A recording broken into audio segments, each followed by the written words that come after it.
오늘 우리에게 주신 하나님의 말씀은 사도행전 24장 1절부터 23절까지의 말씀입니다. 1절부터 23절까지의 말씀을 한 절씩 교독하신 후에 마지막 절 합독하도록 하시겠습니다.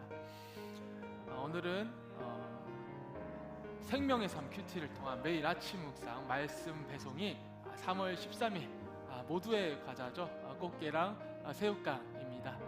7분 30 기도로 우리 예배를 준비하면 될 것 같습니다. 하나 둘 셋.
예배 가운데 나오신 모든 분들을 주님의 이름으로 축복합니다.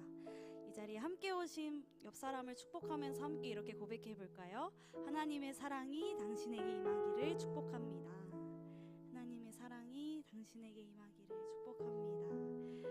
오늘 이 자리에 어떠한 마음을 가지고 나오셨는지는 모르겠지만 우리 함께 하나님을 예배하며 나아갈 때 우리를 구원하신 그 하나님의 놀라운 사랑을 함께 찬양하며 고백하는 시간 되기를 원합니다. 우리 찬양하기에 앞서서 함께 기도하며 나아가기 원합니다. 우리 첫 번째로 함께 기도하실 때 하나님, 내가 이 자리에 나아왔습니다. 예배하는 이 시간 주님께만 나의 마음을 드리기 원합니다라고 함께 예배를 위해서 잠잠히 기도하며 나아가시겠습니다. 기도하시겠습니다.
놀라운 주님의 사랑과 은혜를 이 시간 다시 기억하기 원합니다.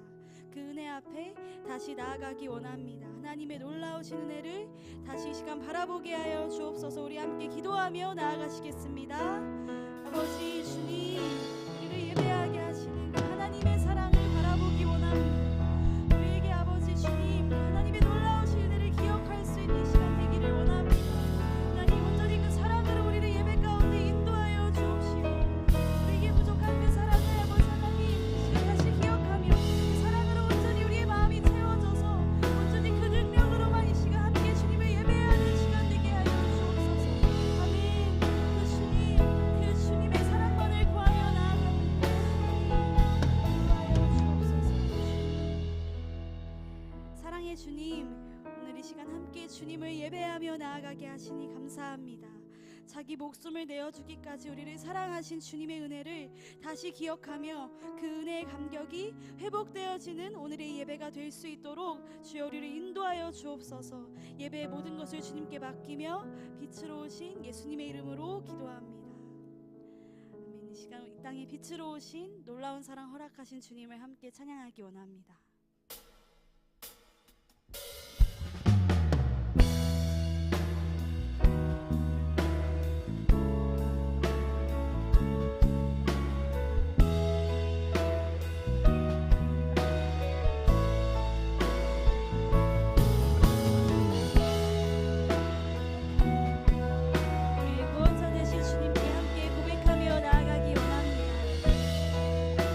우리 함께 입술을 열어 고백할까요? 빛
주님을 찬양합니다. 아멘.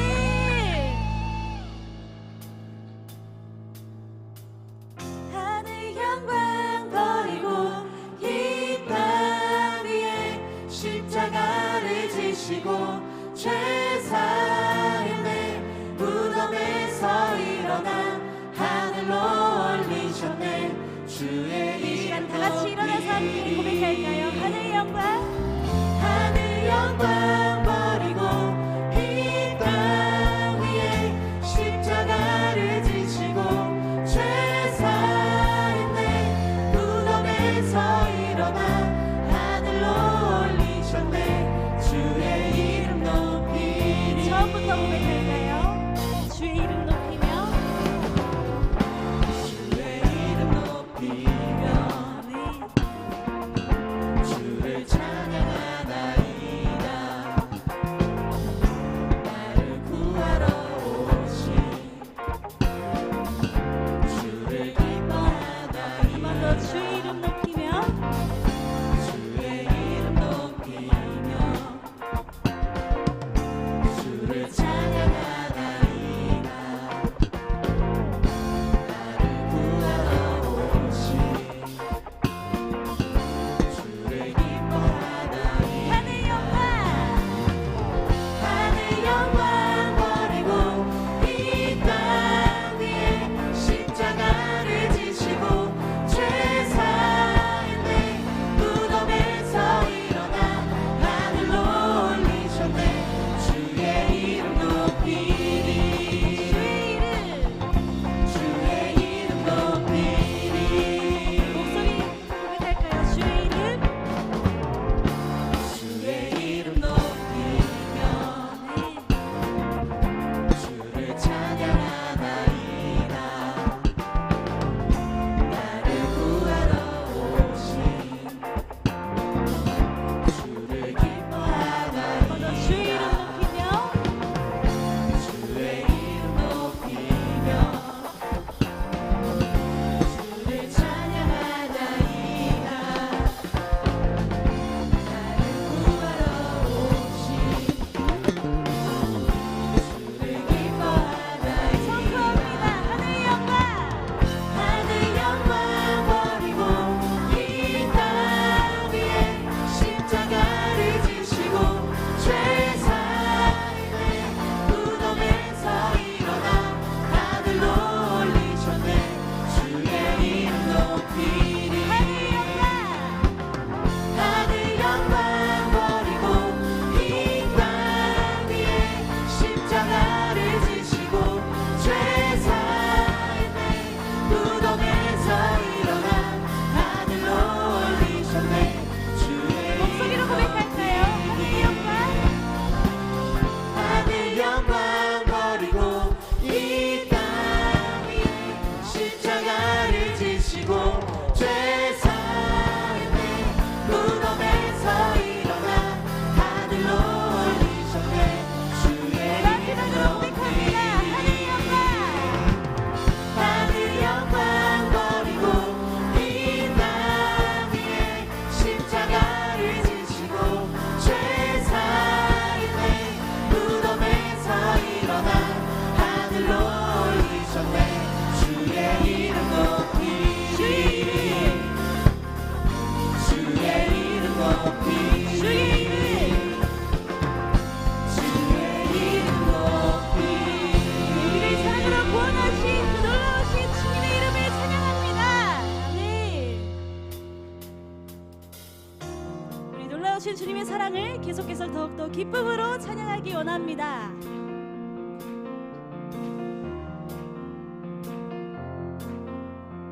우리 함께 고백할까요? 놀라운 주의 사랑 영원하시도다. 십자가 자비로 나타내셨네. 그 누구도 그 무엇도 깨달지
고백할까요? 주를 향해 내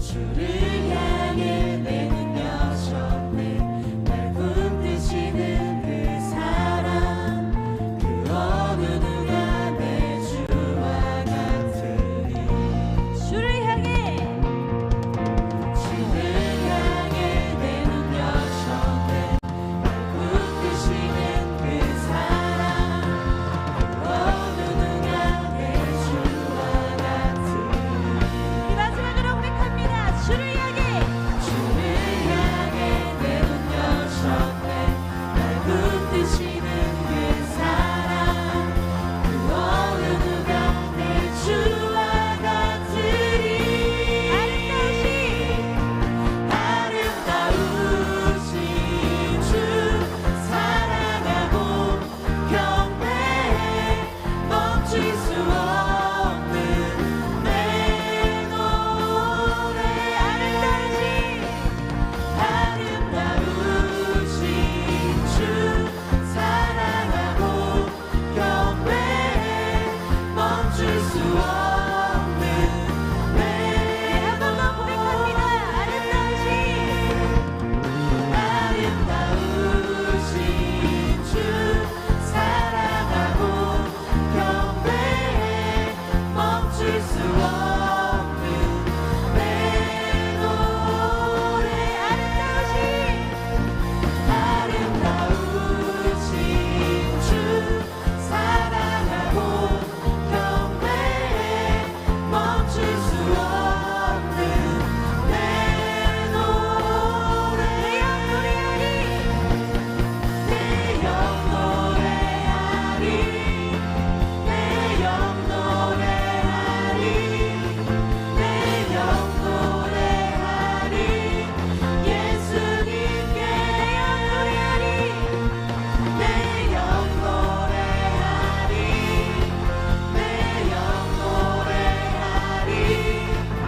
내 영 노래하리. 예수님께 내 영 노래하리. 내 영 노래하리. 내 영 노래하리. 예수님께 마지막으로 고백합니다. 내 영 노래하리. 내 영 노래하리. 내 영 노래하리. 내 영 노래하리. 예수님께 우리에게 다시 부어주시는 그 주님의 사랑을 노래합니다. 우리 주님께 영광의 박수 올려드립니다. 아멘.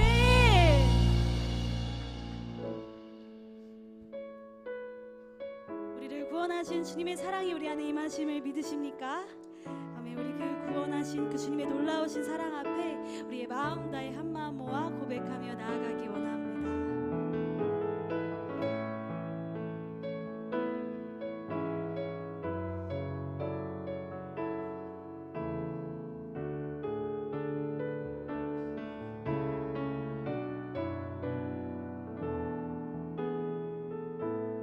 함께 고백할까요? 우리 보좌 앞에 우리 보좌 앞에 모였네. 함께 주를 찬양하며 하나님의 사랑 그 아들 주셨네. 그의 피로 우린 구원받았네.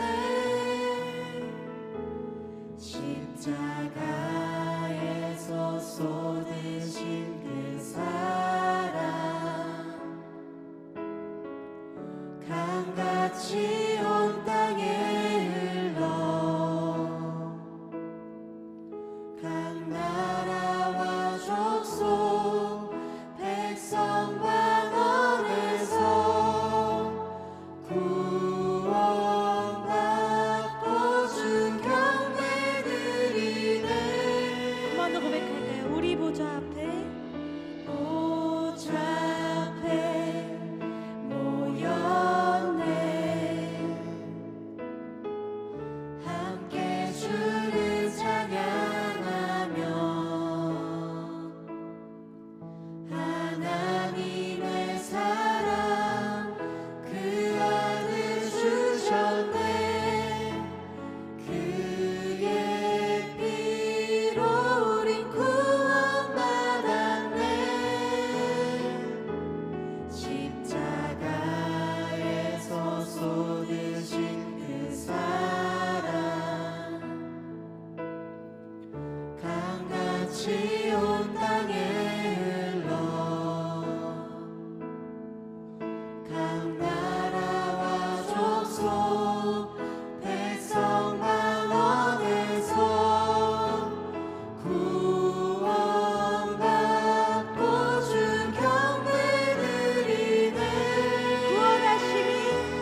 사랑이 많으신 하나님 아버지, 오늘도 죄인인 저희에게 예배드릴 수 있는 기회를 주심에 감사합니다. 한 주 동안도 주님의 은혜 안에 머물 수 있었고 이 마음을 가지고 예배를 드리려 합니다. 주님만 영광 받으옵소서. 하나님, 저희는 하나님께서 주권자임을 알면서도 늘 연약함에 치여 넘어지고 있습니다. 저희는 주님을 알기를 소망하지만 알아감에 힘쓰지 못하였고 복음을 증거하는 삶을 살아가고자 하지만 그 누구보다도 하나님을 멀리하며 살아가고 있습니다. 이런 저희를 불쌍히 여겨주시옵소서. 또한 사순절인 지금 단순한 영적 행위가 아닌 각자의 자리에서 그리스도의 십자가를 묵상하고 영적인 깨달음을 얻는 시간을 보내게 하옵소서. 주님, 저희는 지금 사도 바울의 믿음의 여정을 함께하고 있습니다. 이 말씀을 들을 때에 저희에게도 사도 바울과 같이 믿음의 길을 걸을 수 있는 담대함을 허락하여 주시옵시고 이 말씀을 전달해 주시는 김경환 목사님 입술에 지혜를 부어 주시옵소서. 또한 늘 공동체를 위해 힘쓰는 이들의 수고를 잊지 마시옵시고 예배드리는 모든 이들을 축복하여 주시옵소서. 주님 홀로 영광 받으시옵고 살아계신 예수 그리스도의 이름으로 기도드립니다. 아멘.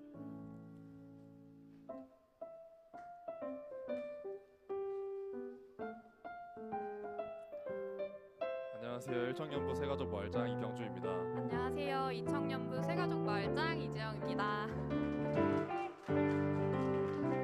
광주교회 청년부에서는 6주간의 새가족 과정을 진행하고 있습니다. 6주간의 과정을 수료하시게 되시면 매월 둘째 주 진행되는 수료식을 마치고 목장으로 진급하게 됩니다. PPT 넘겨주세요. 네, 이번에 수료하게 될 새가족은 27돌의 김익현, 27돌의 이지혜, 28돌의 강승구, 31돌의 이주영, 31돌의 김수연, 31돌의 이예지, 31돌의 윤담비, 31돌의 박슬기, 32돌의 우영찬, 33돌의 김도한, 33돌의 서창만, 35돌의 이연섭, 35돌의 정화영, 37돌의 구혜찬, 37돌의 김세용, 39돌의 강하연입니다. 앞으로 나오실 때 큰 박수 부탁드립니다. 나오실 때까지 큰 박수 부탁드립니다.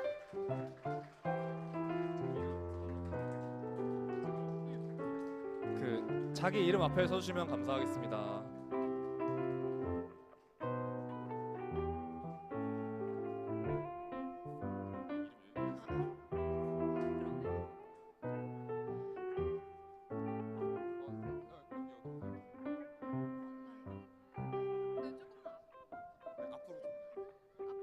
앞으로 조금만 나와주시면 감사하겠습니다. 이제 새가족이 저희 수료하시는 새가족분들 이름, 또래 그리고 간단한 소감 한마디 들어보도록 하겠습니다. 네, 안녕하세요. 27돌의 김익현이라고 합니다. 네, 잘 부탁드리겠습니다. 안녕하세요. 27돌의 이지혜라고 합니다. 저는 방주교회가 첫 교회예요. 그래서 여기서 잘 신앙생활 할 수 있도록 잘 도와주세요. 잘 부탁드립니다.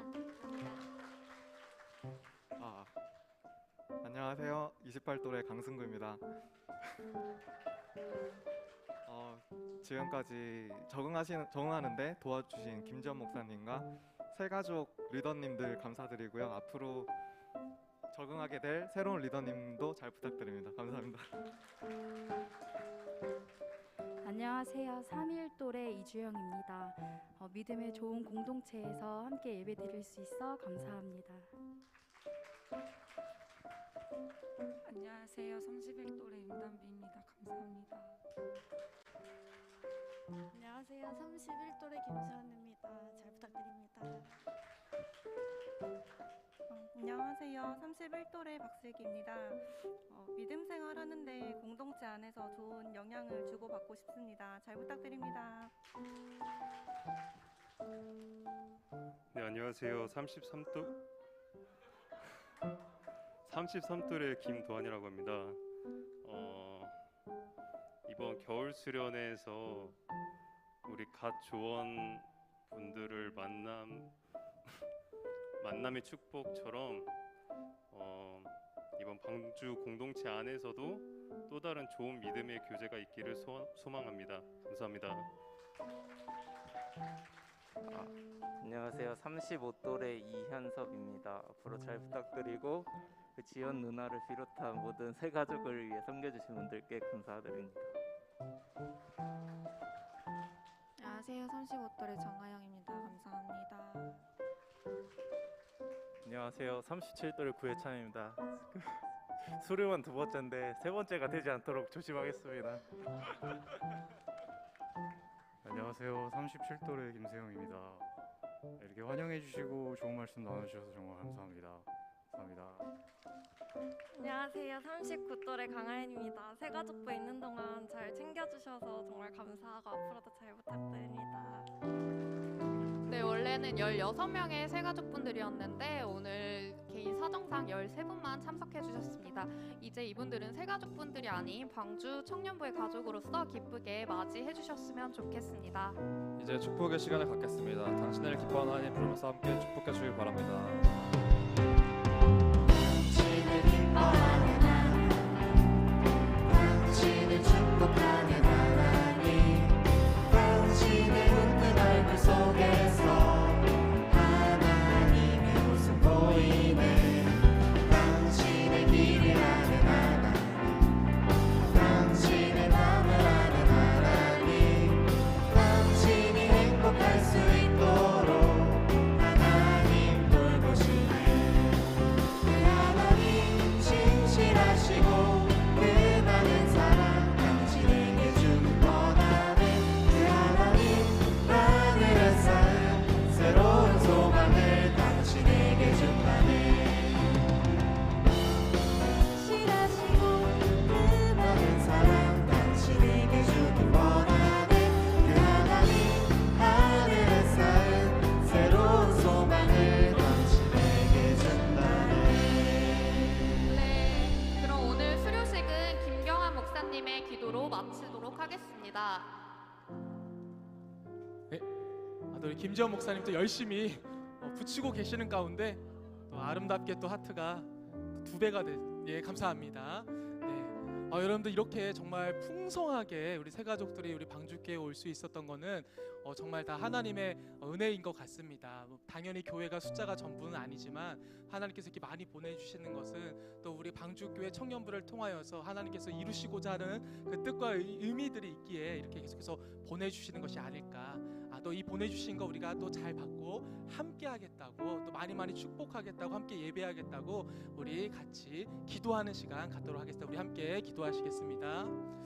하나님 아버지, 우리 새 가족들 보내주신 너무나도 감사드립니다. 하나님 아버지, 주님께서 우리 방주교회 청년부를 사용하시고자 보내신 우리 귀한 청년들 우리가 잘 받고 환영하고 함께 할 수 있는 우리의 공동체가 될 수 있게 하나님 아버지 인도하여 주시옵소서. 하나님께서 만나게 해주신 이 만남을 우리가 소중하게 여길 수 있는 또한 우리의 공동체가 될 수 있게 은혜 베풀어 주시옵소서. 하나님 아버지, 우리 방주교회 청년부 가운데 우리 귀한 새 가족들 많이 보내주심 너무나도 감사드립니다. 이 모든 것 다 하나님의 은혜임을 기억하며 그 하나님의 은혜를 함께 나누며 누릴 수 있는 우리의 공동체가 될 수 있게 인도하여 주시옵소서. 우리 공동체가 먼저 손 내미게 하시고 함께하는 기쁨과 함께하는 예배의 그 은혜를 깨달을 수 있는 귀한 2023년의 모든 신앙생활의 여정들이 될 수 있게 또한 축복하여 주시옵소서. 예수님의 이름으로 기도드리옵나이다. 아멘. 예, 우리 들어가실 때까지 박수로 보내드리도록 하겠습니다.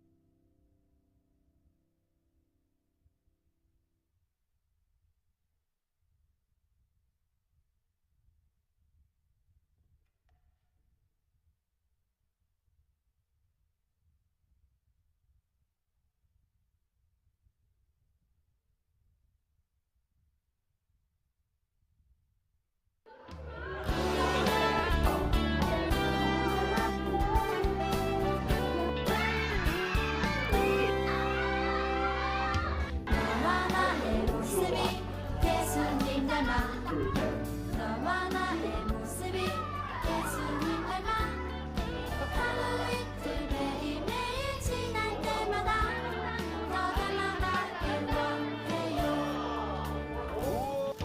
너와 나의 모습이 예수님 닮아 너와 나의 모습이 예수님 닮아 하루 이틀 매일매일 지날 때마다 더 닮아가길 원해요 예수님 사랑이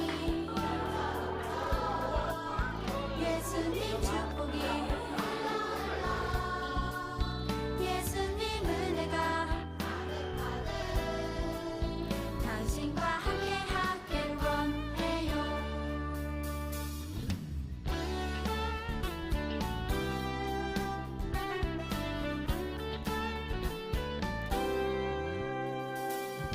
너와 나의 모습이 육체적으로 많이 피곤하고 힘들지만 제가 아이들에게 무엇을 줄 수 있을까라는 고민을 계속 했었는데 사랑을 주려고 왔지만 받은 게 너무나도 많은 선교였습니다. 한 번 더 기회가 있다면 기회가 된다면 여건이 된다면 다시 오겠습니다. 저는 함께하는 교회 박유전 담임 목사입니다. 잘 나오지 못한 아이들이 출석하게 되었고요. 교회에 출입하지 않았던 그 아이들과 어머니들이 두 가정이 참여하게 되는 그런 놀라운 일이 일어났습니다. 우리 청년분들이 이런 모습처럼 헌신해 주셨으면 좋겠고 그래서 많은 교회들이 일어나고 한국교회 부흥의 그 주역이 되었으면 좋겠습니다. 네, 여러분 사랑하고 축복합니다.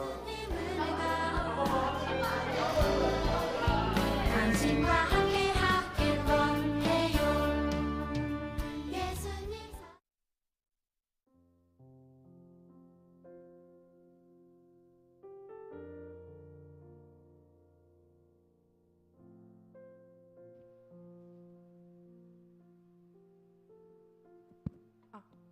네. 안녕하세요. 먼저 이 자리에 주님께서 저에게 주신 은혜를 나눌 수 있도록 허락해 주셔서 주님 감사합니다. 안녕하세요. 저는 37돌의 오여진이라고 합니다. 저에게 있어서 선교란 하나님이 이처럼 저에게 주셨던 순수한 사랑을 다시금 깨닫게 해주시는 순간인 것 같습니다. 이 반지 너무 귀엽지 않나요? 국내 선교 때 감사합니다. 국내 선교 때 태안 함께하는 교회 목사님 딸 하엘이라는 친구가 성경학교 둘째 날에 저에게 선물을 들고 달려와 교회에 와줘서 고맙다며 포켓몬 띠부실과 이 개구리 반지를 주고 갔는데요.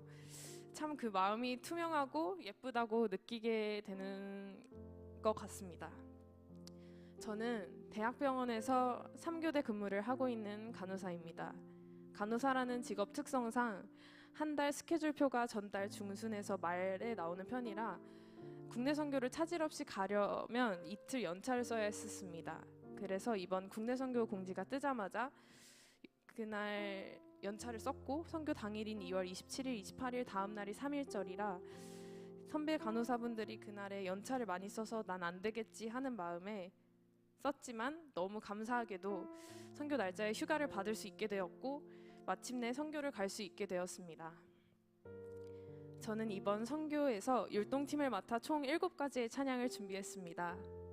처음 어린이 찬양을 준비하며 파워레인저와 태권브이를 영상케 하는 율동 찬양을 처음 접해보며 현타가 올 때도 있었지만 같이 준비했던 유빈이와 재영 오빠에게 우리가 무너지면 애들이 웃을 거야 라고 다잡으며 준프로 의식을 가지고 최선을 다해 임했던 것 같습니다.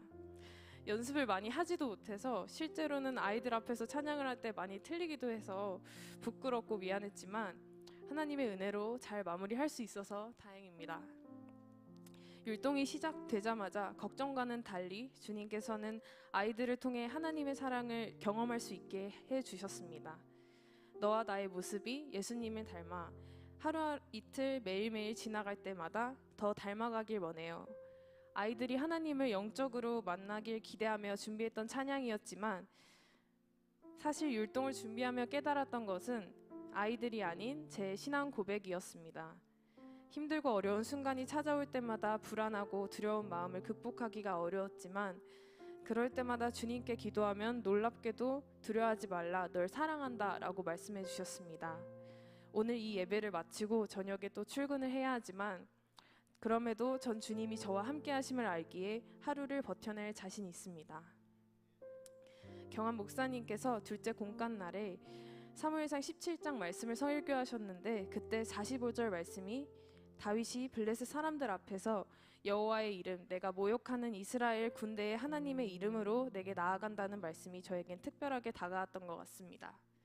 모두가 공격하는 상황에서도 굴하지 않고 주님의 이름만 믿고 당당하게 맞서 결국 승리를 이끌어내는 다윗을 보며 제 삶을 돌아보게 된 것 같습니다. 사회생활을 시작하며 힘든 순간을 계속 마주하게 되는데 오직 제가 믿는 주님의 이름만을 붙잡고 나아간다면 맞서 싸워 이길 힘과 능력을 주시니 두려울 것이 없구나. 세상의 두려움은 잠시지만 주님은 저와 영원히 함께 하시니까요. 어린이 성경학교였지만 결국 저에게 말씀을 통해 힘을 주시니 너무 감사합니다. 이번 선교를 참여할 수 있었던 것 자체가 그저 감사이자 은혜입니다. 근무병동 수간호사 선생님께서 백팩을 메고 퇴근하는 저를 보며 물으셨습니다. 잠을 포기하면서까지 선교를 가는 이유가 뭐냐고. 제가 시간을 내는 게 아니라 하나님께서 귀중한 시간을 선물해 주시는 겁니다. 선교는 무엇과도 바꿀 수 없는 보물입니다. 제가 가는 게 아니라 성령님께서 제 마음을 움직이셨고 계획을 주관하셔서 선교에 참여할 수 있는 영광을 경험할 수 있게 하셨습니다. 또한 어디에서 경험할 수 없는 주님의 온전한 사랑을 어린이 성경학교를 통해 경험할 수 있게 하셨습니다. 세상의 고민은 잠시 내려놓고 온전히 주님의 은혜를 만끽할 수 있었던 경험은 선교만큼 좋은 게 없다고 생각합니다. 간증을 마치기 전에 한 가지 나누고 싶은 기도 제목이 있습니다. 함께하는 교회 홍은선 사모님께서 교회 학교 아이들이 이번 성경학교를 눈이 빠지도록 기다렸는데 선생님들을 만나 정말 많이 행복해했다고 하더라고요. 그래서 교회를 나오지만 예수님을 잘 모르는 친구들이 대부분이라서 함께하는 교회에 나오고 있는 지금 어린 친구들이 어린 시절에 인격적으로 예수님을 꼭 만날 수 있기를 모두 기도해 주셨으면 합니다. 하나님은 부족한 저를 통해서 사랑을 전하는 도구로 사용하셨습니다. 선교가 궁금하거나 부족한 간증을 통해 함께하고 싶은 마음이 생기셨다면 다음 선교에 꼭 같이 갈 수 있었으면 좋겠습니다. 오늘 남은 하루도 앞으로의 인생에도 하나님의 동행하심과 사랑을 풍성하게 경험할 수 있는 우리가 되었으면 좋겠습니다. 감사합니다.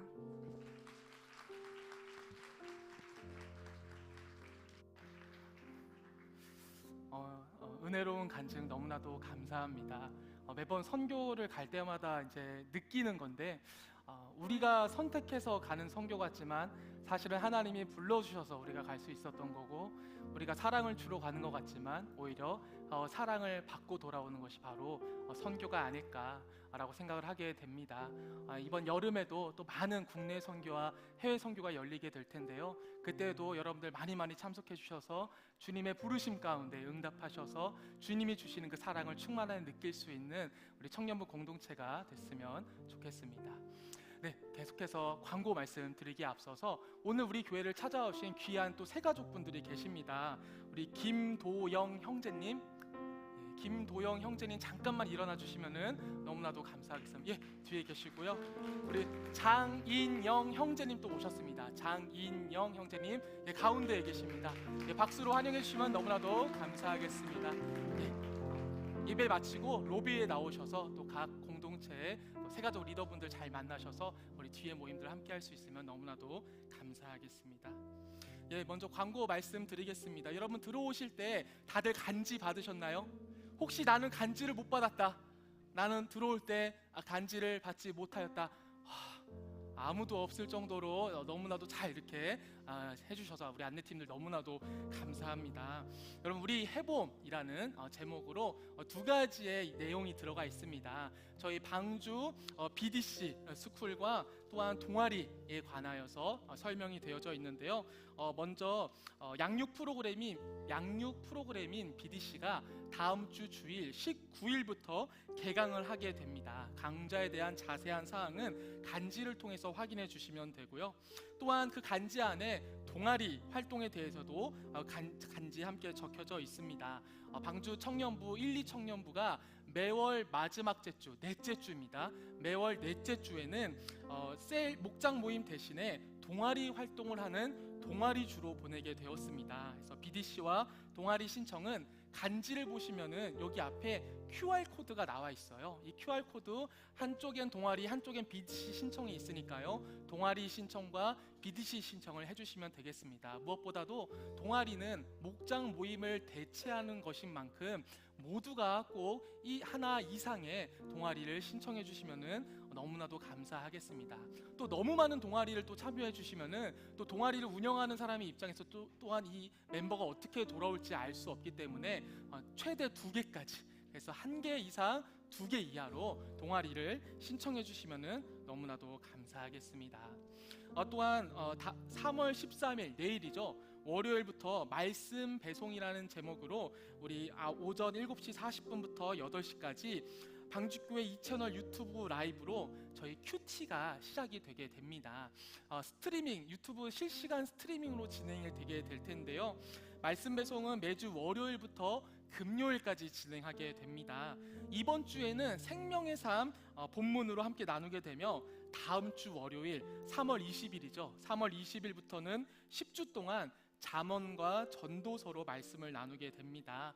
그래서 잠언과 전도서의 책자를 받기 원하시는 분은 BDC 강의인 말씀 배송을 꼭 신청하셔서 여러분들 또 책자와 함께 매일매일 오전 7시 40분부터 8시까지 또 함께 실시간으로 큐티를 할 수 있게 되면 너무나도 좋을 것 같습니다.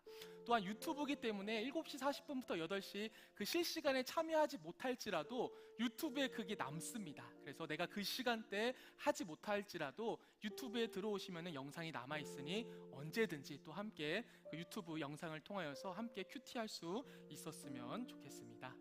네, 그 다음 마지막 광고인데요. 모두의 과자. 이번 주부터 목장 모임을 지원을 위한 다과가 이제 정식적으로 지원이 되게 됩니다. 이것은 이제 저희가 자유로운 펀딩을 받을 예정이에요. 우리 처음에는 우리 다른 분들께서 후원을 해주셔서 시작이 됐는데 이것을 위해서 여러분들의 자유로운 펀딩을 받게 되게 될 것입니다.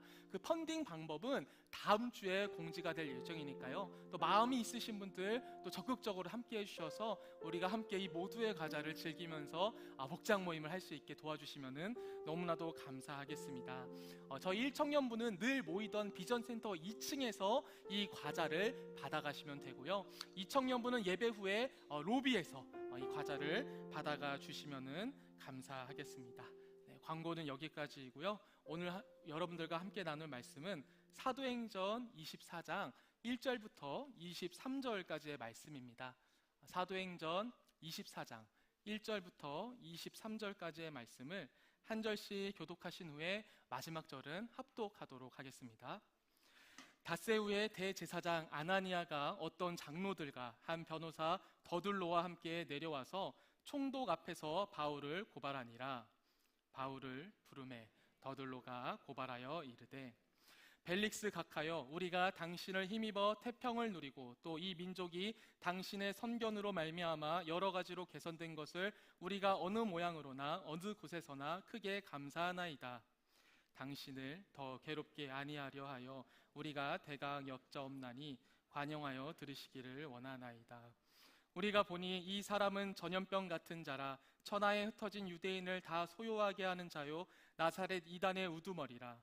그가 또 성전을 더럽게 하려 함으로 우리가 잡았사오니 당신이 친히 그를 신문하시면 우리가 고발하는 이 모든 일을 아실 수 있나이다 하니 유대인들도 이에 참가하여 이 말이 옳다 주장하니라.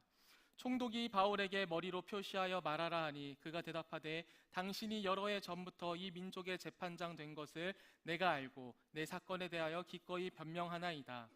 당신이 아실 수 있는 바와 같이 내가 예루살렘에 예배하러 올라간 지 열 이틀밖에 안 되었고 그들은 내가 성전에서 누구와 변론하는 것이나 회당 또는 시중에서 무리를 소동하게 하는 것을 보지 못하였으니 이제 나를 고발하는 모든 일에 대하여 그들이 능히 당신 앞에 내세울 것이 없나이다. 그러나 이것을 당신께 고백하리이다. 나는 그들이 이단이라 하는 이 도를 따라 조상의 하나님을 섬기고 율법과 선지자들의 글에 기록된 것을 다 믿으며 그들이 기다리는 바 하나님께 향한 소망을 나도 가졌으니 곧 의인과 악인의 부활이 있으리라 함이니이다. 이것으로 말미암아 나도 하나님과 사람에 대하여 항상 양심의 거리낌이 없기를 힘쓰나이다. 여러 해 만에 내가 내 민족을 구제할 것과 제물을 가지고 와서 드리는 중에 내가 결례를 행하였고 모임도 없고 소동도 없이 성전에 있는 것을 그들이 보았나이다. 그러나 아시아로부터 온 어떤 유대인들이 있었으니 그들이 만일 나를 반대할 사건이 있으면 마땅히 당신 앞에 와서 고발하였을 것이요, 그렇지 않으면 이 사람들이 내가 공회 앞에 섰을 때 무슨 옳지 않은 것을 보았는가 말하라 하소서. 오직 내가 그들 가운데 서서 외치기를 내가 죽은 자의 부활에 대하여 오늘 너희 앞에 신문을 받는다고 한 이 한 소리만 있을 따름이니이다 하니, 벨릭스가 이 도에 관한 것을 더 자세히 하는 고로 연기하여 이르되 천부장 루시아가 내려오거든 너희 이를 처결하리라 하고 함께 읽겠습니다. 백부장에게 명하여 바울을 지키되 자유를 주고 그의 친구들이 그를 돌보아 주는 것을 금하지 말라 하니라. 아멘. 제가 말씀을 위해서 잠깐 기도하도록 하겠습니다. 하나님 아버지, 우리 방주 청년부 공동체 가운데 귀한 새 가족들 보내주셔서 함께 예배하게 하시니 너무나도 감사드립니다. 하나님 또한 많은 양육과 교육이 시작됩니다. 우리 청년들 세상에서 배우고 또한 익혀야 되는 것들 참으로 많지만 무엇보다도 하나님을 알고 또 하나님을 배워야 나가는 것이 또한 중요하기에 또한 BDC에도 많이 참여할 수 있게 하시며 또한 동아리 모임을 통하여서도 친교가 또 좋은 교제가 일어날 수 있는 우리 공동체가 될 수 있게 인도하여 주시옵소서. 사도행전을 따라 바울의 믿음의 여정, 전도의 여정을 우리가 따라갑니다. 하나님 아버지, 이것이 우리와 상관없는 이야기가 되는 것이 아니라 2023년을 살아가는 오늘의 우리의 이야기가 되어지는 귀한 예배의 시간이 될 수 있게 인도하여 주시옵소서. 예수님의 이름으로 기도드리옵나이다. 아멘.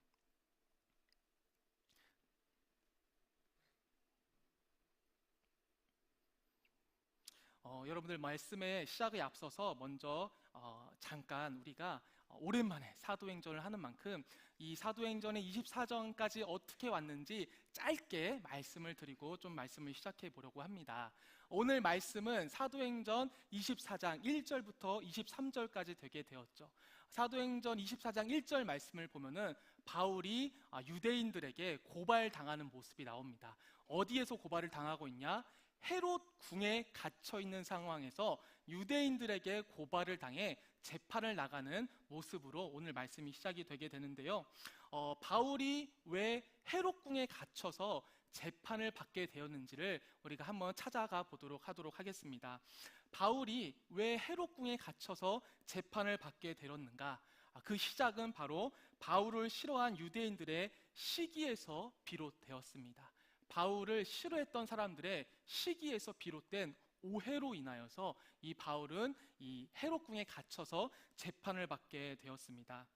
사도행전 21장 21절에 보면은 바울이 3차 전도 여행의 마지막 목적지로 예루살렘에 들어왔을 때 그 예루살렘에 어떤 소문이 있었냐면은 바울이 유대인을 가르칠 때 어떤 가르침을 가지냐? 바로 유대인들을 가르칠 때 할례도 행하지 말고 관습도 지키지 말라 한다라는 소문이 돌고 있었어요. 유대인들에게는 율법이 너무나도 중요했고 또 과거의 전통이 너무나도 소중했는데 그 율법과 전통이 중요하지 않다라는 말들을 해외에 나가서 열심히 전도하면서 말하고 다녔다더라 라는 소문이 돌게 된 것이죠. 그래서 바울은 이것을 서운해할 틈도 없이 적극적으로 해명하겠다라는 결단을 가지고 어떻게 하냐? 나는 예수 그리스도로 구원을 받았지만 당연히 율법으로 구원을 받는 것이 아니라 예수 그리스도로 인하여서 우리가 구원을 받지만 그렇다고 내가 율법과 전통을 무시하는 사람은 아닙니다. 나는 누구보다 이 율법과 전통을 중시하는 자입니다 라는 것을 보여주기 위해 어떻게 하냐? 서원하는 기간을 가진 사람들이 있었는데 그 서원 기간이 끝난 사람들을 데리고 꼭 성전에 가서 정결 의식을 해야 되는 게 있었대요. 그것이 약 7일 동안 정결 의식을 행해야 됐는데 이것을 바울이 주도적으로 데리고 가서 정결 의식을 행하게 되는 거죠. 그것을 통하여서 나는 율법과 전통을 잘 지키는 자입니다. 예수 그리스도로 우리가 구원을 받지만 우리들이 열심히 지키고 있는 율법과 전통을 나는 무시하는 사람이 절대 아닙니다 라는 것을 보여주기 위해서 이들과 함께 성전에 왔다 갔다 하면서 정결 의식을 하게 된 거죠. 그 7일째가 다 차갈 때 아시아에서 온 유대인들이 성전에 있는 바울을 보게 됩니다. 그러자 이 유대인들이 어떻게 하냐, 갑자기 바울을 보고 모든 사람들을 선동해서 바울을 붙잡게 됩니다. 그러면 이 아시아에서 온 사람들은 왜 갑자기 성전에 있는 바울을 보면서 모든 사람들을 선동해서 바울을 붙잡으려고 하려고 했었을까? 라고 했을 때 다시 또 앞으로 가면은 사도행전 13장으로 건너가게 됩니다. 바울이 1차 전도여행 때 아시아에 도착해서 가장 먼저 설교했던 장면이 바로 사도행전 13장에 나오는데 어떤 설교를 했냐? 율법으로 우리가 의로워지는 것이 아니라 오직 예수 그리스도로 우리가 의로워질 수 있습니다. 오직 예수님만으로 우리가 구원받을 수 있습니다 라는 복음을 전하였어요. 그랬더니 그 아시아에 있었던 많은 유대인들과 또 하나님을 경외하는 이방인들, 비록 이방인들이었지만 하나님을 예배했었던 하나님을 경외하는 자들까지도 이 바울의 설교를 듣고 계속해서 그 바울이 전하는 그 복음에 대해서 듣고 싶어서 매주 안식일 때마다 이 바울을 초청해서 그 말씀을 듣고 싶어 했어요. 굉장히 많은 무리들이 그래서 바울이 설교하는 그 자리에 모이게 됩니다. 그거를 누가 싫어했냐? 바로 아시아에서 회당을 지키던 유대인들이 싫어했어요. 왜냐하면은 그 설교의 핵심이 뭐였습니까? 율법으로 의로워질 수 없다. 오직 예수 그리스도로만 의로워질 수 있다. 그러기에 우리의 구원은 오직 예수 그리스도께만 나온다. 근데 유대인들이 가장 중요시하는 게 무엇이었습니까? 율법으로 우리가 의로워져서 우리가 우리의 구원을 스스로 만들어 가야 된다. 이것이 굉장히 중요했었기에 자신들이 전하는 그 구원의 그 이름과 전혀 다른 예수 그리스도의 이름을 전하는데 같이 원래 유대인들과 예배드렸던 많은 이방인들과 또한 거기서 유대인들이 다 바울한테 가니까 어떻게 해요? 그 무리를 보고 시기가 가득하기 시작합니다. 이제는 옳고 그름의 문제를 넘어섰어요. 우리가 말하는 율법으로 구원받는 게 옳아. 너희들이 말하는 그리스도로 구원받는 거는 잘못됐어. 뭐 이런 잘못을 따지다는 게 아니에요. 뭐가 싫은 거예요? 자신들한테 오던 그 많은 무리들이 다 바울한테 가니까 옳고 그름을 떠나서 시기함이 올라오는 거예요. 내가 전할 때, 내가 열심히 할 때는 그렇게 안 모였었는데 바울이 와서 우리와 전하는 전혀 다른 복음에 대해서 구원에 대해서 얘기하니까 그곳으로 다 사람이 몰리니 어떻습니까? 다 그쪽으로 가게 되니 유대인들에게 시기심이 올라오게 돼요. 그래서 이때부터 이 아시아에 있었던 유대인들은 어떻게 하냐? 그 아시아 지역에 있었던 사람들을 선동하여서 이 바울을 이 아시아 지역에서 쫓아내게 됩니다. 비시디아 안디옥에서 있었던 일인데 비시디아 안디옥에서 쫓아내게 됩니다. 이때부터 바울이 전하는 곳마다 유대인들이 쫓아와서 박해하거나 그들에게 모이는 무리들을 흩기 위해서 선동을 하곤 했습니다. 그 선동의 주제는 되게 단순했어요. 무엇이었냐? 로마 제국 통치하에 있다 보니까 로마 제국의 통치하에 평온한 그 지역의 모습을 이어나가야 로마가 보기에 아시아가 지금 잘 살고 있구나. 우리가 뭐 특별히 가서 뭔가 견제해야 되거나 뭔가 도움을 주거나 뭔가 문제가 낮춰지게 뭔가 내가 도움을 줘야 되는구나. 이런 것을 생각하지 않아도 되게 평안하게 지는 게 너무 중요한데 이 예수 그리스도에 대한 복음이 로마 황제를 숭배하게 하는 것을 막게 하고 이것을 전할 때마다 유대인들과 또 이 기독교인들이 싸우게 됨으로써 소란이 일어납니다. 그러니까 저 불순분자를 이 지역에서 쫓아내야 됩니다 라고 계속해서 그 지역을 선동함으로써 쫓아내게 된 것이죠. 근데 이 사람들이 어디까지 쫓아오게 됩니까? 예루살렘까지 쫓아오게 된 거예요. 이 바울이 그렇게 아시아와 또 고린도 지역과 아가야 지역을 열심히 다니면서 선교를 할 때 그들이 아시아에서는 쫓아왔는데 다른 데까지는 안 쫓아오다가 예루살렘에 들어오니까 어떻게 하니까 이 아시아로부터 온 유대인들이 성전에서 바울을 보고 그 시기심이 다시 올라온 거예요. 쟤 그때 아시아에서 우리가 전하는 구원과 다른 구원을 전하던 자였는데 여기서도 또 저러고 있네. 근데 이들에게는 어떤 그 선입견이 있습니까? 바울은 율법으로 구원받는다라는 것을 인정하지 않아. 더 나아가서 바울은 율법 자체를 인정하지 않아. 근데 지금 바울이 성전 안에 있는 것을 본 거예요. 근데 이 아시아 사람들이 성전 안에 있는 바울을 보기에 앞서서 어떤 모습을 먼저 봤냐? 시내에서 이방인들과 바울이 함께 있는 걸 봤어요. 그것을 먼저 본 상황에서 성전에서 바울이 있는 것을 보니까 바울이 이방인과 성전에 있는 것을 보지 못했어요. 그냥 시내에서만 이방인과 바울이 있는 것을 봤는데 성전에 있는 바울을 보고 이 시기심과 선입견이 올라오면서 어떤 생각을 하게 됐냐? 쟤 지금 성전에 이방인 데려왔나 보다. 그래서 이 성전을 더럽히려고 하나 보다. 이 성전은 우리 이스라엘 사람들, 이 유대인들만 들어와서 예배를 해야 되는데 저 바울, 우리의 율법을 무시하는 저 바울이 이방인들을 데려와서 우리의 성전을 더럽히려고 하고 있어. 그래서 사람들을 선동해서 폭동을 일으켜서 바울을 붙잡아 성 밖으로 끌고 나가서 죽이려고 했었던 것이죠. 하지만 이 바울이 성전에 들어간 이유는 뭐였어요? 우린 이미 다 알고 있죠. 바울이 성전에 들어간 이유가 무엇이었습니까? 내가 율법을 무시하는 사람이 아니라는 것을 모든 이들에게 보여주기 위해 서원기도가 마친 자들을 데리고 가서 7일 동안 정결 예식을 지키고 있었어요. 누구보다도 율법을 지키기 위해서 성전에 들어가 있었던 바울을 이 시기심과 선입견을 가진 사람들이 오해를 해서 그 예루살렘 성전에서 선동을 해서 폭동을 일으켜서 바울을 붙잡아 가려고 했었던 것이죠. 여러분, 지금 내 마음 가운데 누군가를 미워하고 있잖아요. 내 마음 가운데 누군가를 미워하고 있잖아요. 그러면 그 미움이 우리의 분별력을 떨어뜨린다라고 오늘 말을 하고 있어요. 누군가 우리가 미워하고 있다면 그 미움이 우리의 분별력을 떨어뜨리고 있다. 여러분들, 바울이 그냥 혼자 성전에 서 있었어요. 정결 예식을 치르면서 혼자 바울이 서 있었습니다. 그 주변에 이 아시아에서 온 유대인들이 시내에서 봤던 이방인들이 바울 옆에 없었어요.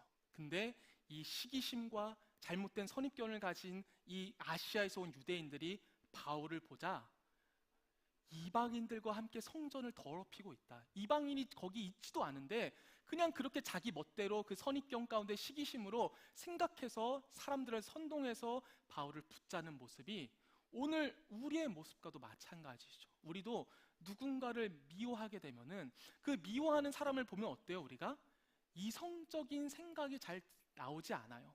내가 미워하는 사람을 마주하게 되면 어떻습니까? 내가 이성적으로 논리적으로 행동하기보다는 감정에 치우치는 행동을 하게 되죠. 제대로 보지 못하고 듣지 못하고 생각하지 못하고 내 안에 시기심으로 자리 잡힌 그 선입견으로 인하여서 그 상황을 제대로 보지 못하게 만든다라는 것을 오늘 말씀을 통해서 우리가 알 수가 있는 거죠. 누군가를 미워한다는 거, 당연히 우리가 그리스도인으로서도 성경적으로도 그 사람을 위해서 미워하지 않는 게 좋겠지만 더 나아가서 누구를 위해서 우리는 사람을 미워하면 안 되는 거예요? 사실은 내 자신을 위해서. 우리가 누군가를 미워하면은 우린 그곳에 매몰되기 때문이죠. 저도 누군가를 굉장히 많이 미워했던 적이 있었는데 그러면은 제 하루 종일 누구를 묵상하게 되냐? 그 미워하는 사람을 묵상하게 돼요. 아침에 잠에서 깨서 눈을 뜨자마자 바로 생각나는 거예요. 분노가 차오르는 거지. 그리고 그냥 아무 생각 없이 세면대 앞에서 이빨을 닦다가 갑자기 분노에 이제 칫솔질하면서 또 그때 그 말을 했었어야 됐는데 막 이러면서 막 분노에 차고. 누군가를 미워한다라는 것은 또 그리스도인으로서 또 그 상대방을 위해서도 하면 안 되겠지만 가장 먼저 누구를 위해서 하면 안 되는 거예요? 내 자신을 위해서.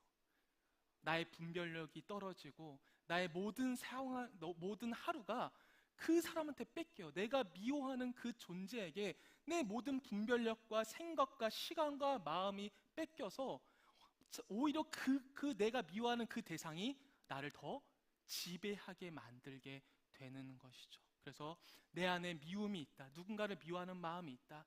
그가 용서를 구하지도 않았고 그를 용서할 만한 상황도 아니지만 내 자신을 위해서 우리는 그 미움을 내려놓을 수 있는 도전을 해야 된다라는 것을 우리는 기억해야 됩니다.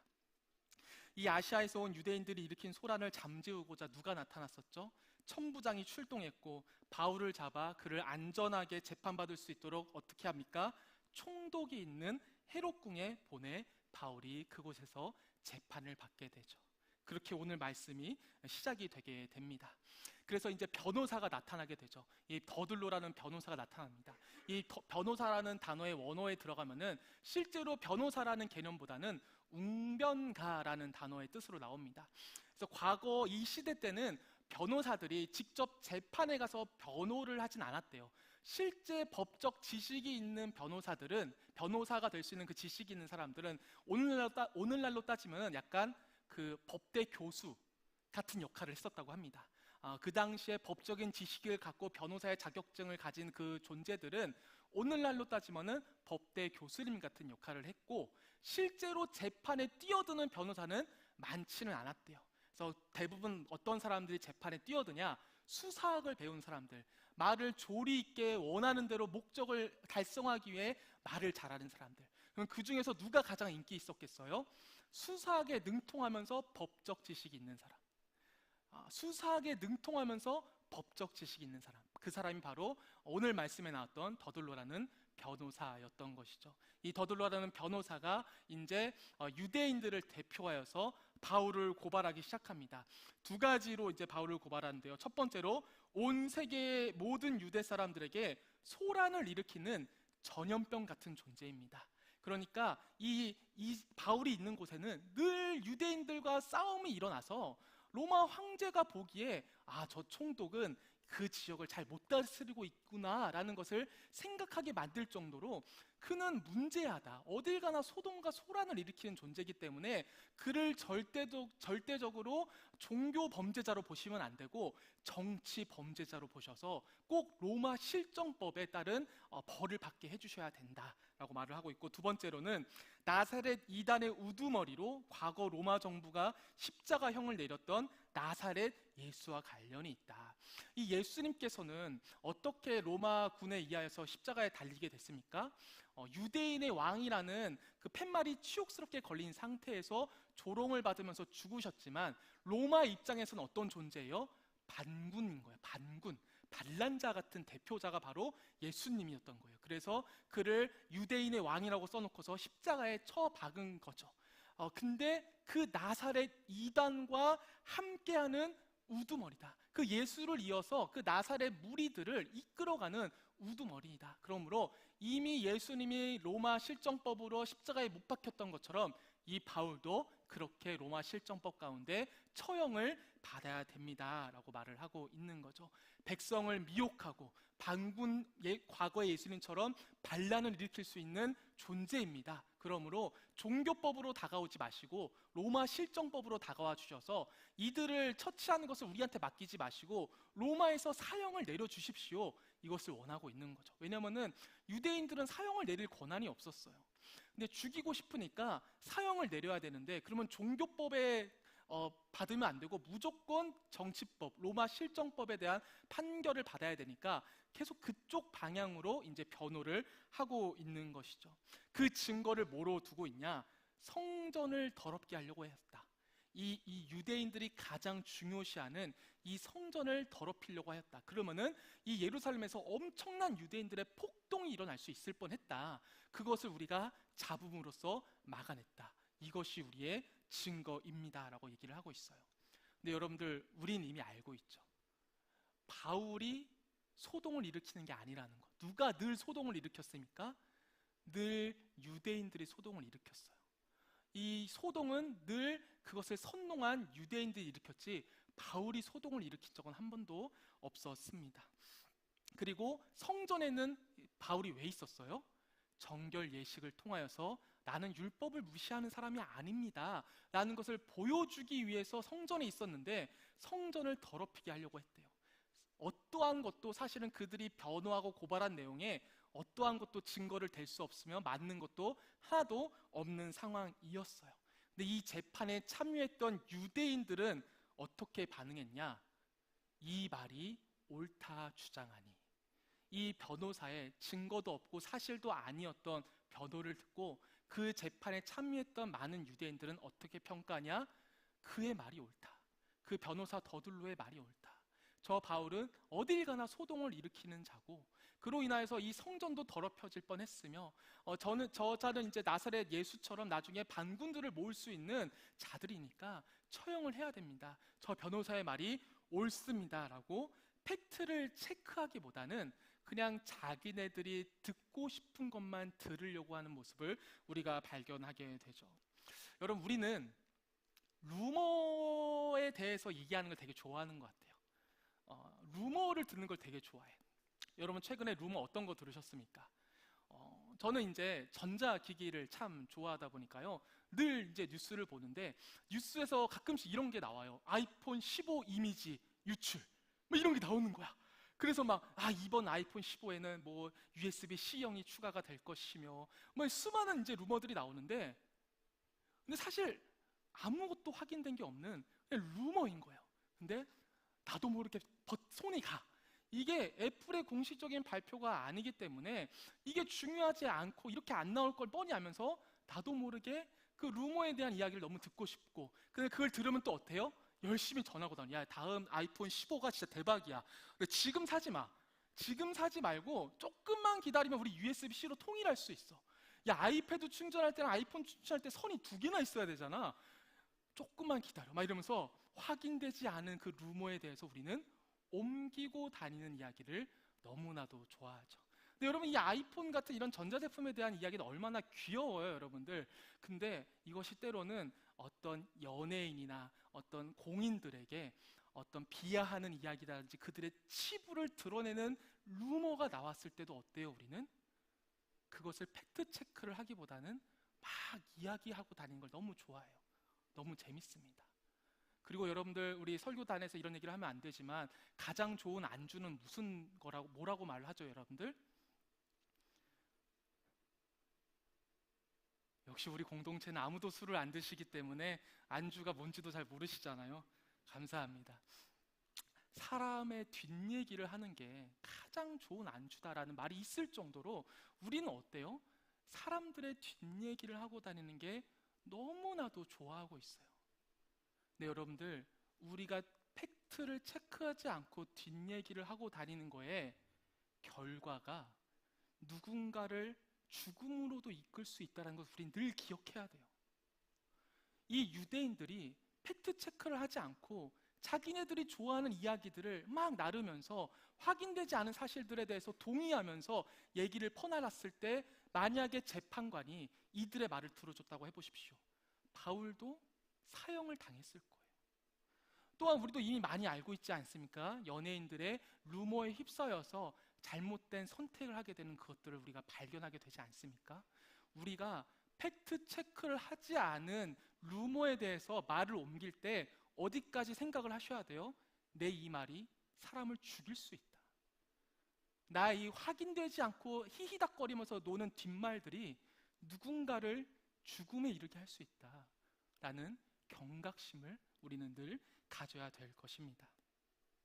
이제는 그의 변호가 끝난 뒤에 바울이 직접 자기 자신을 변호하기를 시작합니다.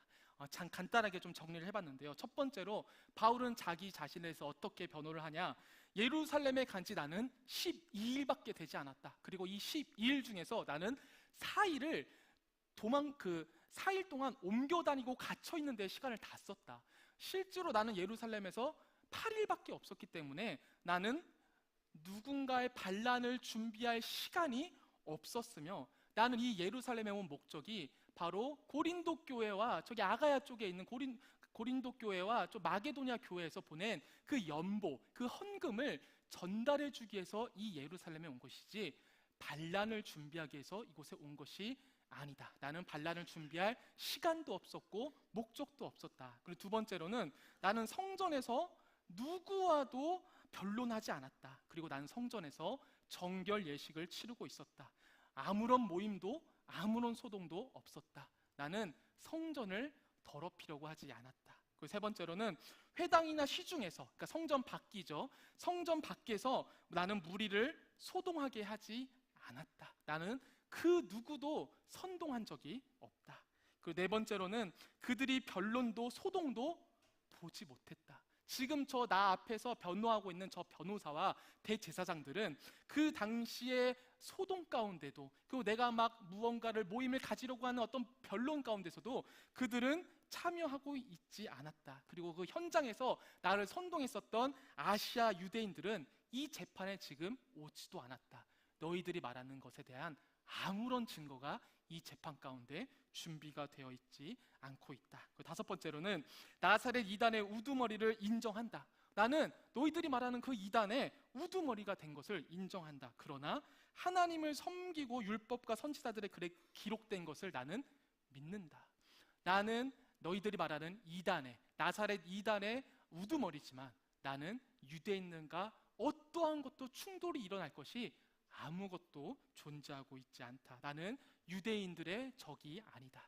여섯 번째로는 의인과 악인의 부활이 있으리라는 소망으로 나는 양심의 거리낌 없이 살았다. 나는 종말의 때를 살아간다. 분명히 우리의 마지막에는 의인과 악인이 다 부활하여서 의인은 천국 가고 악인은 심판받는다는 것을 내가 알기 때문에 나는 늘 정직하게 살아왔다. 그리고 마지막으로 너희들이 나를 고발할 이유는 오직 하나, 부활에 대한 주제. 그러니까 저들이 나를 고소하는 이유는 딱 하나, 종교적인 이유이다. 변호사 더둘로는 계속해서 그것을 변호할 때마다 정치적인 목적으로 이끌고 가서 로마의 실정법 가운데 사용을 받길 원했지만 바울은 그거 하나하나를 다 반박하면서 이 모든 것은 종교적 문제이다. 그러므로 난 여기서 사용받을 이유가 아무것도 없다라고 얘기를 하고 있습니다. 여러분, 이렇게까지 정확하게 모든 것을 다 반박해서 내가 죄가 없음을 총독한테 말했어요. 그럼 여러분들, 총독한테 우리가 기대하는 바가 무엇입니까? 또 총독을 넘어서서 하나님한테 우리가 기대하는 게 뭐예요?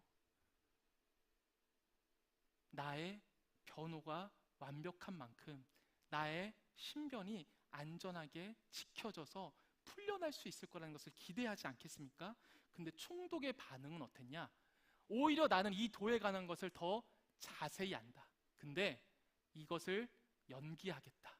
나는 이 재판을 연기하고 천부장, 이 바울을 안전하게 이 헤롯궁까지 데려다 준 사람이죠. 그 누구보다도 바울의 이야기를 잘 들어줬었던 그 천부장 루시아가 내려오거든. 그때 이를 처리할 테니 우리 미루자. 그리고 오늘 함께 읽지 않았지만 이것을 얼마나 미루냐? 2년을 미룹니다. 그리고 끝까지 자기가 결정도 안 해요. 이 결정을 다음 총독한테 미루게 됩니다. 여러분이 바울이라면 어떻겠어요? 여러분이 바울이야. 난 잘못한 게 없어요. 그래서 변호도 완벽하게 했어요. 뭐 내가 말을 좀 잘못해가지고 이 재판을 내가 망쳐서 뭐 억울하게 감금당한 그것도 아니에요. 변호도 완벽했고 죄도 없었는데 총독의 반응이 아무것도 도와주지 않아. 여러분들이 바울이면 어떻겠어요? 일단 총독을 원망하겠죠. 쟤는 이것을 다 알고 내가 죄가 없다는 것을 알면서도 왜 판결을 미룰까? 쟤 지금 또 대제사장들한테 돈 받고 그들을 위한 재판을 내리길 원해서 내 의견을 안 받아주고 있구나. 그리고 우린 그 다음 스텝에서 누구를 원망하게 되죠? 하나님을 원망하게 되죠. 하나님, 내가 잘못이 없다는 걸 아시잖아요. 내가 변호가 또한 잘 됐다는 것도 아시잖아요. 근데 왜 이 상황을 아무것도 안 바꿔주십니까? 총독을 원망하다가 하나님을 원망하는 데까지 나아가지 않겠어요? 근데 여러분, 놀랍게도 바울이 어떻게 반응을 하냐? 이 수일 후에 이 총독이 아내 유대 여자 드루실라와 함께 와서 바울을 불러서 그리스도의 도를 더 알려달라고 얘기를 해요. 그랬을 때 바울은 어떻게 합니까? 늘 하던 대로 그들에게 예수 그리스도의 복음을 전해줘요.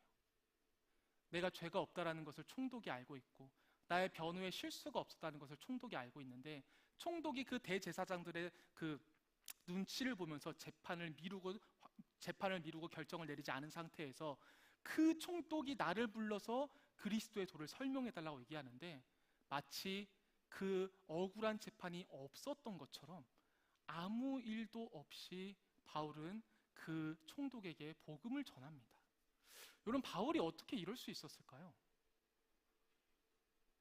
그 억울함을 토로하면서 지금 내가 너한테 그리스도의 복음을 전할 때가 아니라 왜 나의 억울함을 풀어주지 않으시냐고, 내 변호에 문제가 있었으면 알려달라고, 저들에게 증거가 아무것도 없다는 걸 알지 않냐고, 근데 지금 판결은 밀어놓을 채 나한테 이 그리스도의 도에 대해서 더 알려달라는, 지금 뭐 나랑 장난하자는 것도 아니고 뭐 하시는 거냐고 라고 억울함을 호소하기는커녕 어떻게 해요?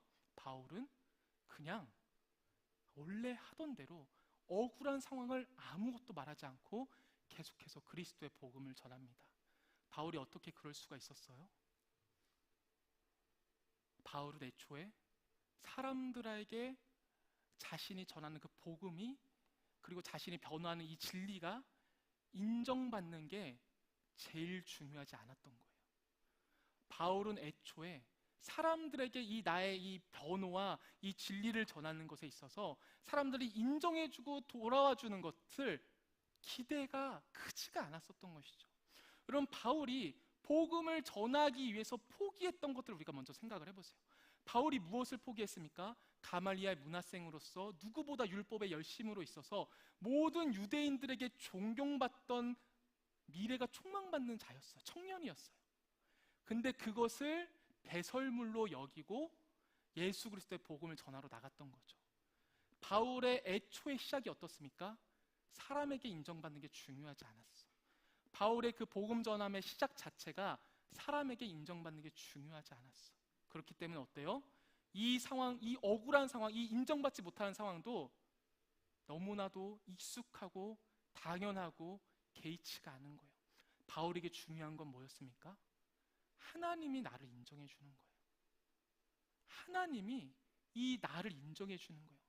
나는 잘못한 게 없고 내 변호에는 오점이 없으며 나의 복음 전함에 있어서 잘못된 게 없다라는 것을 하나님이 인정해 주실 거라는 믿음이 있었던 것이죠. 그래서 지금 2000년이 지난 뒤에 지구 반대편에 살고 있는 우리가 어떤 걸 알고 있는 거예요? 바울의 무죄를 우리가 알고 있지 않습니까? 하나님께서 그 하나님의 인정을 받았던 사도 그 바울이 하나님께서 누가를 통하여서 사도행전을 기록하심으로써 전 인류가 바울의 무죄함을 알 수 있게 해줬어요.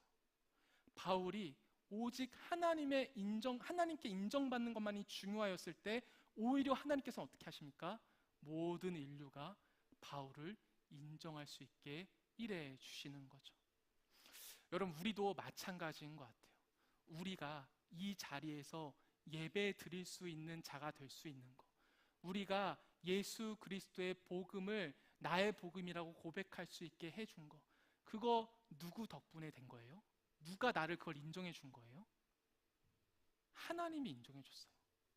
내가 예배 드릴 수 있는 자로서 예수님을 구원자로 고백할 수 있게 하는 거, 그 인정을 어떠한 사람도 해주지 않아요.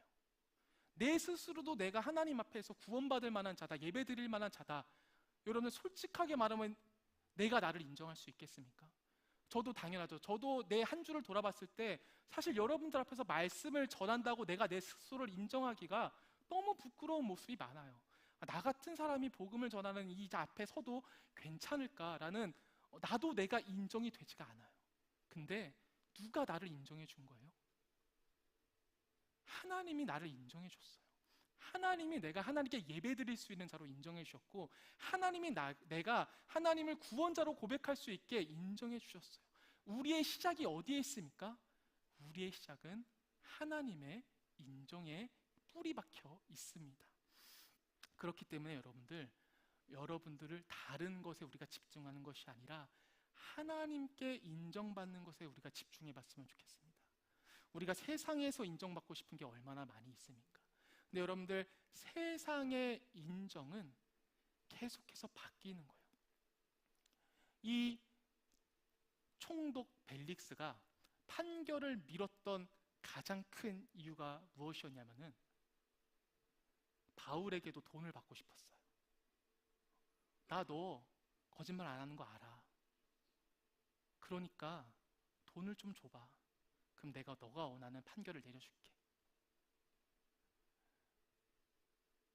그리고 대제사장들이 돈을 더 많이 주면 어떻게 하겠어요? 그럼 또 대제사장 편을 드는 거예요.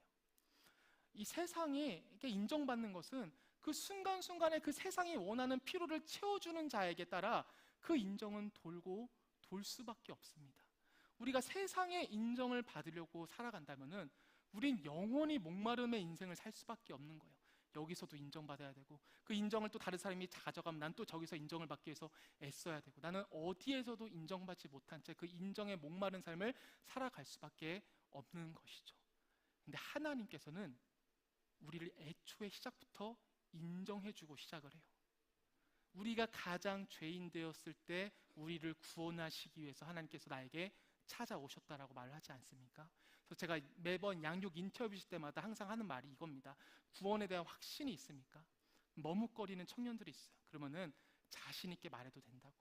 나의 한 주와 나의 한 해가 혹은 몇 년이 하나님 보시기에 정말 별로인 삶을 살아서 내 안에 구원의 확신을 말하기가 부끄러운 게 너무나도 많지만 사실은 너가 가장 부끄럽고 죄 많았을 때 예수님께서 너에게 찾아오셔서 구원을 이루어 주셨다. 그러니까 우리는 더 이상 사람에게 인정받을 필요도 없고 또한 하나님께 인정받으려고 애쓰실 필요도 없고 애초에 나는 하나님께 인정받는 존재다라는 것을 생각하며 너는 오늘 하루의 삶을 살아가라. 그리스도의 복음이 필요한 자가 있어? 그러면 아무리 억울한 존재일지라도 그에게 너가 하던 것을 전해. 내가 너를 애초에 인정해주고 있지 않니? 우리 찬양팀 나와주시겠어요?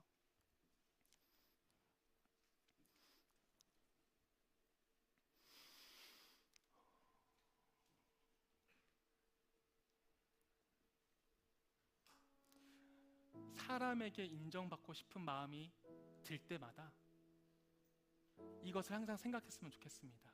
나는 이미 하나님께 인정받은 자다. 사람에게 인정받고 싶은 마음이 들 때마다 나는 이미 하나님께 인정받은 자다. 그 믿음을 가지고 우리가 살아가면은 때로는 내가 원하는 순간에 내가 원하는 것들은 못 가질 수도 있을 거예요. 바울이 그렇지 않았겠습니까? 바울이 인간적인 마음에 바랬던 건 뭐였겠어요? 그 순간 그 재판에서 승소해서 풀려나는 것을 바울이 가장 원하지 않았겠어요? 근데 그것이 이루어지진 않았어요. 하지만 바울은 사람들에게 인정받는 게 중요하지 않았기 때문에 그는 그 상황이 원하는 대로 흘러가지 않는 것에 의해서 그의 삶이 무너지지 않았어요. 그는 그냥 그가 갇히기 전과 갇힌 후의 삶과 전혀 별반 다를 바 없는 오늘의 하루를 살아갑니다. 그랬을 때 하나님이 인정해 주셔서 지금 지구 반대편에 있는 우리도 바울의 무죄를 알며 바울의 공로가 얼마나 위대했었고 그가 믿은 하나님이 얼마나 위대하셨는지 우리는 지금 모두가 전 인류가 알게 된 거죠. 여러분들 지금도 누군가에게 인정받고 싶기 위해서 애쓰고 수고하는 삶을 다들 살아갈 것입니다. 근데 그것이 내 생각대로 되지 않을 때가 있을 수 있어요. 근데 그럴 때마다 여러분들의 삶을 무너뜨리지 않았으면 좋겠어요. 여러분들의 삶을 무너뜨리지 마시고 어제와 같은 오늘을 살았으면 좋겠습니다. 왜냐하면 여러분들의 어제의 삶과 오늘의 삶과 내일의 삶들은 다 하나님이 인정해 준 삶이에요. 그렇기 때문에 어떠한 상황을 마주하더라도 무너지지 마시고 오늘 하루를 살아가며 하나님께 인정받는 존재라는 것을 늘 기억하며 살아가실 수 있었으면 좋겠습니다. 우리 함께 주만 의지에 찬양하시면서 그 고백을 이어가도록 하겠습니다. 의지했던 모든 것 변해가고 억울한 마음은 커져가네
사람의 인정을 쫓아가는 것이 아니라 나는 이미 하나님께 인정받는 존재라는 것을 늘 기억하며 오늘의 삶을 살아낼 수 있는 내가 될 수 있게 하나님 인도하여 주시옵소서. 혹시 견딜 수 없는 삶 가운데 지쳐있는 자가 있다면 하나님, 나는 하나님께 인정받는 존재라는 것을 다시 한번 기억하며 하나님께서 허락하신 그의 삶들을 하루하루 살아나갔을 때 주님께서 내 인생을 책임져 주시고 인도해 주실 거라는 믿음을 가지며 살아갈 수 있는 그 마음을 나에게 허락하여 달라고 우리 이 제목을 가지고 우리 함께 기도하며 나아가도록 하겠습니다. 우리 함께 기도하시겠습니다. 하나님 아버지, 내가 사람의 인정을 쫓아갔던 그 모든 날들을 하나님 기도하고 하나님께 인정받는 존재라는 것을 늘 기억하며 살아갈 수 있는 우리 모든 청년들 다 될 수 있게 하나님 아버지 인도하여 주시옵소서.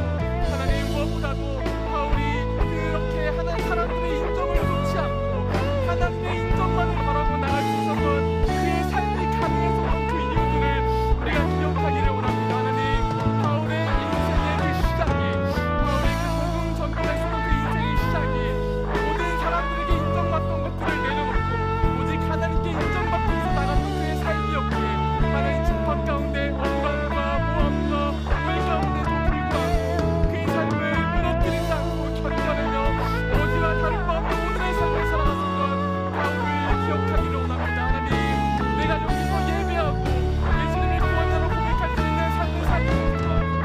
하나님, 내가 사람에게 인정받았기 때문에 있는 것이 아니라 하나님께 인정받았기 때문에 여기서 예배하고 하나님을 구원자로 고백할 수 있는 자임을 기억하며 하나님, 내가 사람에게 인정받지 못하는 그 상황 가운데 오해와 억울한 가운데 있을지라도 바울과 같이 내가 하나님께 인정받기에 그 사람에게 인정받지 못하는 그 순간이 아무런 문제가 되지 않음을 고백하며 어제와 다를 바 없는 오늘을 살아갈 수 있는 우리 모든 청년들을 한 명 한 명 다 될 수 있게 하나님 아버지 인도하여 주시옵소서. 하나님 아버지, 그것을 스스로 하기 어려우니 하나님 이름의 신앙 가운데 결단하고 기도를 나가는 그 청년들의 마음 가운데 성령 하나님 찾아와 주셔서 그 믿음과 그 신뢰를 허락하여 주시옵소서. 내가 여기서 예배드릴 수 있었던 그 삶이 시작된 것 자체가 하나님께 인정받는 삶으로 시작된다는 것을 기억하며 사람에게 인정받는 것이 아니라 하나님께 인정받는 것이 중요한 것을 기억하며 그 하루하루를 살아갈 수 있는 우리 모든 청년들이 다 될 수 있게 하나님 아버지 인도하여 주시옵소서. 내가 원하는 때에 원하는 방법이 이루어지지 않을 수 있습니다. 바울이 원하는 때에 원하는 방법이 이루어지지 않았지만 2000년이 지난 지금 지도 반대편에 있는 우리가 바울의 무지함을 알고 바울의 그 사역함의 그 공격을 아는 것처럼 하나님 아버지, 지금 당장 우리가 원하는 것을 우리가 원하는 때에 얻지 못할지라도 하나님이 내 삶을 인정하시기에 하나님께서 누구보다도 더 크게 밝혀주시며 인도해 주시고 사용하실 거라는 믿음과 신뢰를 나가며 오늘 나에게 주어진 그 하루하루의 삶을 하나님 견뎌내며 무너뜨리지 않고 살아갈 수 있는 우리 모든 청년들 다 될 수 있게 하나님 아버지 인도하여 주시옵소서. 그 믿음이 힘 가운데 생겨지는 하나님 아버지 은혜를 우리 청년들 가운데 허락하여 주시옵소서. 그래서 하나님 아버지 고백하는 것이 땅에 떨어지는 것이 아니라 하나님께 연장되고 있다는 것을 기억하며 나아갈 수 있는 우리 모든 청년들 다 될 수 있게 하나님 아버지 인도하여 주시옵소서.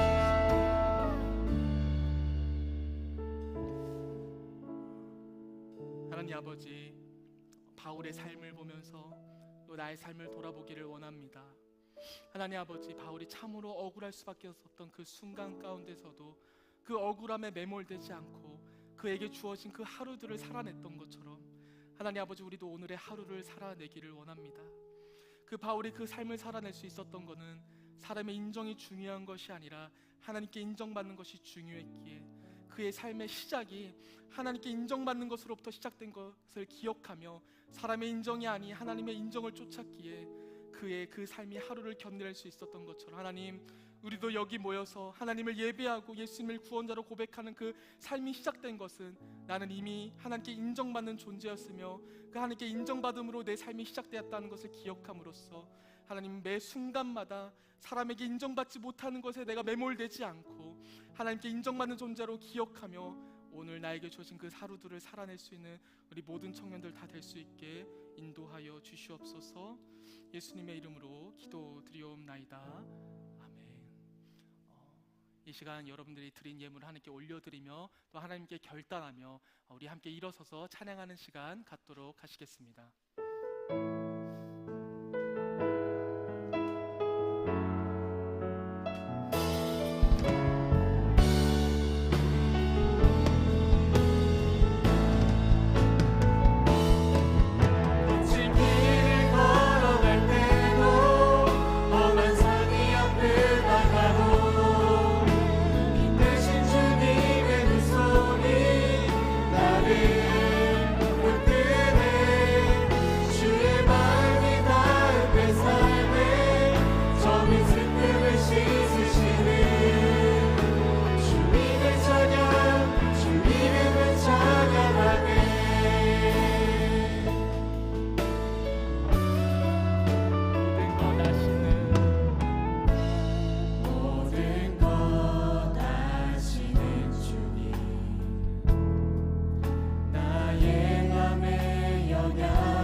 하나님 아버지, 나는 하나님께 이미 인정받는 존재라는 믿음의 고백이 있기에 하나님 아버지, 이 예물을 나를 위해서 쓰지 않고 하나님께 드립니다. 하나님 아버지, 기뻐 받아 주옵시고 아직 그 하나님께 인정받는 것이 무엇인지 모르는 이들을 향하여서 사용되어질 수 있는 하나님 아버지 예물이 될 수 있게 인도하여 주시옵소서. 하나님 아버지, 여러 상황과 환경 때문에 손이 비어서 예물을 드리지 못하는 청년들이 있다면 하나님께서 물질의 축복을 허락하여 주사 주님께 드리는 예물의 은혜가 무엇인지 경험할 수 있게 또한 축복하여 주시옵소서. 주 예수 그리스도의 은혜와 하나님의 사랑과 성령의 교통하심이 나는 이미 하나님께 인정받는 존재라는 믿음과 결단의 고백을 가지고 하나님께서 허락해 주시는 그 하루하루들의 삶을 살아나기를 원하는 여기 모인 모든 청년들 머리머리 위에 이제로부터 영원토록 함께하여 주시옵기를 간절히 축원하옵나이다. 아멘.